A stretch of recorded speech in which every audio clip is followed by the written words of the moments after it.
Using Modo's schematic, we can easily rig Channel Chimp input to control features of Modo. Go to the Setup tab in Modo and choose the Add button, type Chimp, and press Enter. This will create a Channel Chimp modifier. An alternate way to create such a modifier is to select the drop-down and choose Channel Modifier, Other, Channel Chimp. Select a Channel Chimp modifier, and for the chimp ID, type Move Side to Side. Select the cube item and drag the Position X transform channel and drop it into the schematic. Now we can drag on the output of the Channel Chimp modifier and drop it on the input of the cube's Position X transform. By wiring these modifiers together, we've told Modo to take the values coming into the chimp modifier and pass them along to control the cube's X transform channel.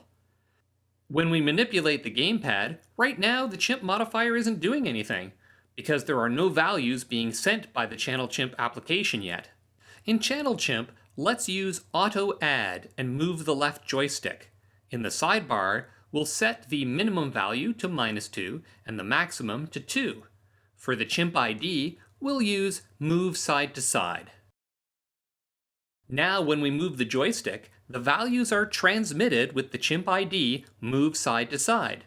Since the modifier in Modo is listening for values from the chimp ID Move Side to Side, it receives the values from the joystick and passes them along to the connected channel we wired up, in this case, the cube's X transform channel.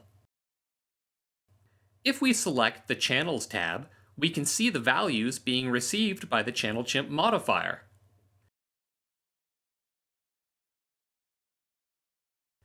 Rigging gives you a lot of control over how the values are used.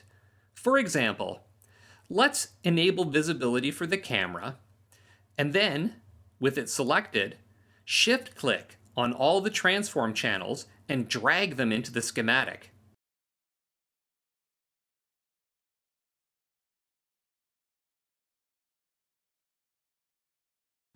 Now we can wire the same Channel Chimp modifier to the X transform channel of the camera.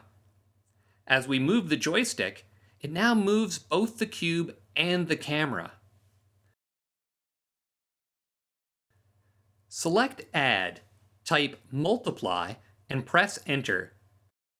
Select the new Multiply node, and for the value B, type 2. Let's disconnect the wire from the camera, and instead, we'll connect from the Channel Chimp modifier to the value A input of the multiply node, and from the output of the multiply node to the camera's X position. What we've done is multiplied by 2, or double, the value coming from the Channel Chimp modifier to the camera's X position. So as we move the joystick, the camera's X position will move twice as much as the cube.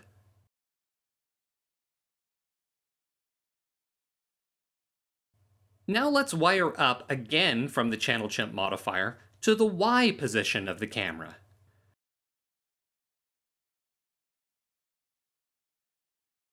Now, as we move the joystick, the camera will move along both the X and Y axis.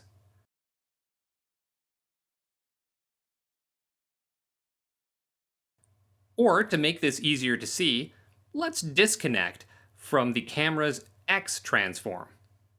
Now, as we move the joystick, we can see that the camera is moving in the Y axis and the cube is moving in the X axis.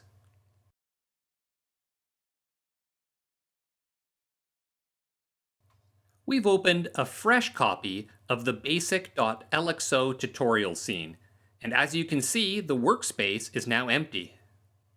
Select the cube, right-click on the Position X transform channel, and choose Connect to Chimp. Select Move Side to Side as the chimp ID. In the schematic, double-click on the cube's position input pin to expose the connected modifier. Now we can see what is happening in the background when we use the right-click method. A Channel Chimp modifier has been created. The chimp ID was automatically assigned, and it is wired into the cube's Transform X channel. In other words, all the steps we previously did manually have been done for us here automatically. So as you can see, both methods, manual or automatic, result in the same thing in the end. If you don't want to worry about the schematic, well, you don't have to use it, but it is still good to know what's happening. Let's record a performance.